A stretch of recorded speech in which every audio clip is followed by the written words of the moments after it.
Hello friends, exam standard में आपका स्वागत है। आज हम बात करने जा रहे हैं एक ऐसे ऐतिहासिक फैसले की जिसकी वजह से भारत की सामाजिक और न्यायिक व्यवस्था में एक नया मोड़ आया है।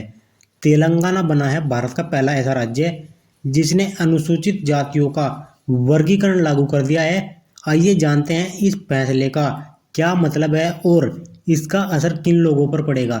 भारत में अनुसूचित जातियों को संविधान के तहत आरक्षण मिलता है ताकि ऐतिहासिक अन्यायों की भरपाई हो सके।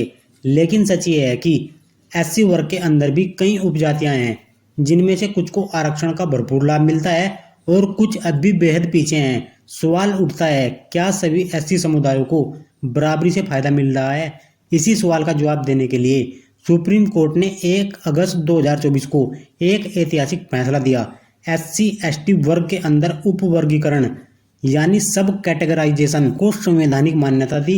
इसका मतलब हुआ कि अब एससी वर्ग के अंदर भी जरूरतमंद तबकों को अलग से आरक्षण दिया जा सकता है। सुप्रीम कोर्ट के फैसले को आधार मानकर तेलंगाना सरकार ने तेलंगाना अनुसूचित जाति आरक्षण का युक्तिकरण अधिनियम 2025 लागू कर दिया है।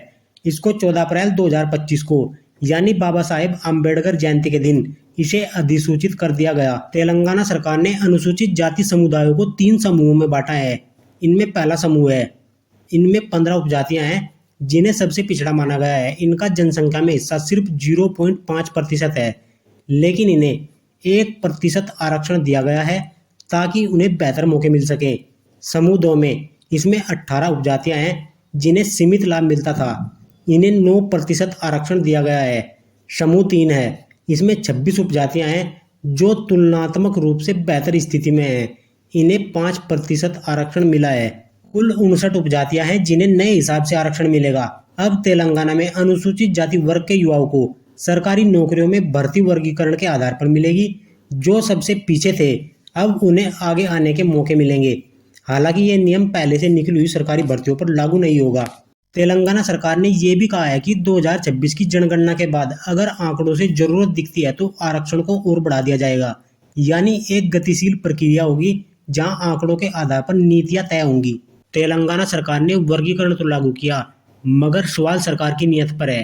क्या ये फैसला वाकई सामाजिक न्याय के लिए है या सिर्फ आंकड़ों की बाजीगिरी और वोट बैंक साधने की चाल?